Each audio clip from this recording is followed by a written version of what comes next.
Daily Bible reading, Esther chapter 9, verse 20 through chapter 10. Mordecai recorded these events, and he sent dispatches to all the Jews throughout the provinces of King Ahasuerus, near and far, charging them to observe the 14th and 15th days of Adar every year, the same days on which the Jews enjoyed relief from their foes, and the same month which had been transformed for them from one of grief and mourning to one of festive joy. They were to observe them as days of feasting and merrymaking, and as an occasion for sending gifts to one another and presents to the poor. The Jews accordingly assumed as an obligation that which they had begun to practice, and which Mordecai prescribed for them.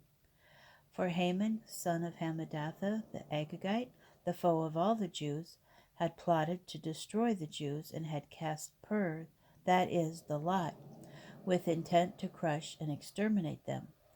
But when Esther came before the king, he commanded, with the proclamation of this decree, let the evil plot which he devised against the Jews recoil on his own head.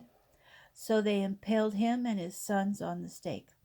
For that reason, these days were named Purim, after Pur. In view, then, of all the instructions in the said letter, and of what they had experienced in that matter, and what had befallen them, the Jews undertook and irrevocably obligated themselves and their descendants, and all who might join them, to observe these 2 days in the manner prescribed, and at the proper time each year.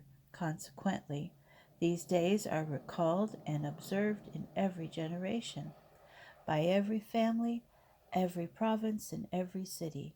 And these days of Purim shall never cease among the Jews, and the memory of them shall never perish among their descendants. Then Queen Esther, daughter of Abihail, wrote a second letter of Purim for the purpose of confirming with full authority the aforementioned one of Mordecai the Jew. Dispatches were sent to all the Jews in the 127 provinces of the realm of Ahasuerus, with an ordinance of equity and honesty.